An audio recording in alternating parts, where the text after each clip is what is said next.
In life, we have a lot of hardships. We can have things that are seasonal where they don't last always. And then sometimes things seem to linger on and on and on.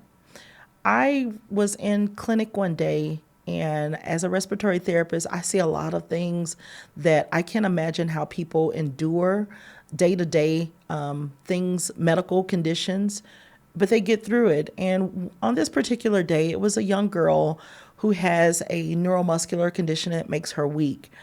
And as she was laying on the table, she needed to sit back up.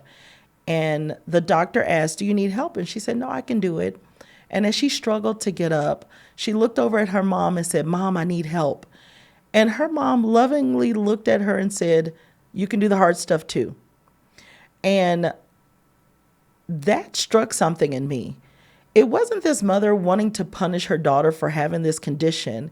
She wanted to let her daughter understand that though it was hard, she can do the hard stuff too. You're not just built for the easy things in life. We're not just built for, as I call it, the rainbows and unicorns of life. We're built for the hard stuff too.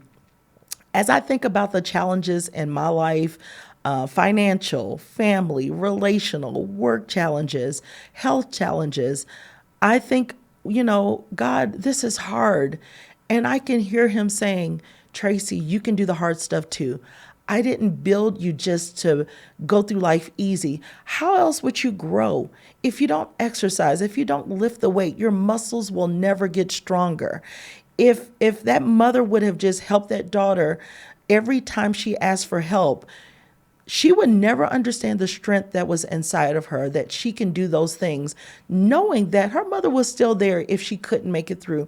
And that's where God is. I love how Paul says it in the second book of Corinthians, chapter 12. I'll read just a part of it.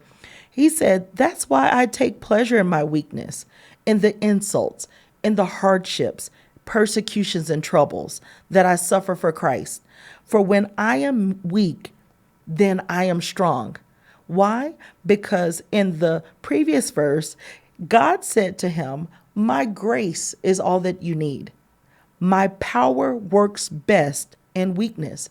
So it is not my strength, but it is God's strength. But his strength is made perfect in my weakness. When I think that I can't do it, I can't go through this again. When I think I've taken all I can take, enough is enough, God says, "My grace is all you need." It's not your strength. You keep trying to do it in your strength and in your power. And instead, we need to give it over to God and said, "Holy Spirit, help me to make it through. Give me wisdom. Give me the strength." That's what we need. So I'm here to tell you, regardless of how hard life is, regardless of I can't exercise one more day, I can't go through this situation again with my spouse, with my kids, with my coworkers, with my manager. God is saying to you, yes, you can. You can do the hard stuff too. I'll see you next time. God bless.